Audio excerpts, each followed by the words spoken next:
2 সপ্তাহে সামরিক যুদ্ধবিরতি আর হরমুজ প্রণালী খুলে দেওয়ার খবরে টালমাটাল বিশ্ব অর্থনীতিতে স্বস্তি ফিরেছে। তেলের দাম এক ধাক্কায় 16% কমলেও গত কয়েক মাসের জ্বালানি সংকটকে মুনাফার হাতিয়ার হিসেবে ব্যবহার করছে চীন।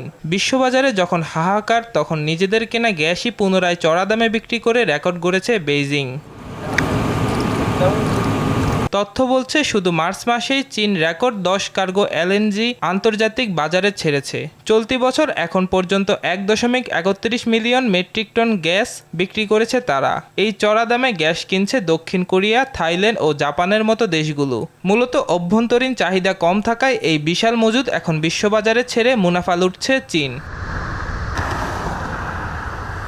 নিজেদের দেশে গ্যাসের চাহিদা কমলেও উৎপাদন বেড়েছে কয়েক গুণ। সাথে রাশিয়া থেকেও আসছে পর্যাপ্ত সরবরাহ।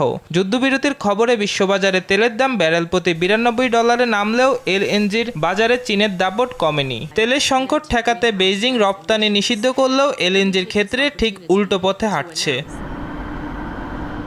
তবে এই সংকটের আঁচ লেগেছে চীনের আমদানিতেও।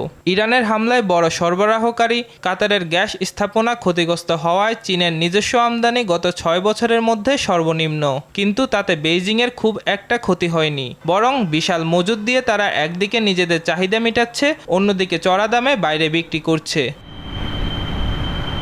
সব মিলিয়ে যুদ্ধবিরতির ফলে তেলের বাজারে কিছুটা স্বস্তি ফিরলেও গ্যাস বাণিজ্যে নিজেদের একচ্ছত্র আধিপত্য ধরে রেখেছে চীন। বৈশ্বিক জ্বালানি সংকটকে কাজে লাগিয়ে শীর্ষ এই এলএনজি আমদানিকারক দেশ এখন পরিণত হয়েছে বড় রপ্তানিকারকে। এই অস্থিরতা যেন চীনের অর্থনীতির জন্য এক নতুন আশীর্বাদ হয়ে এসেছে। আজহার স্বপ্নীল, RTV।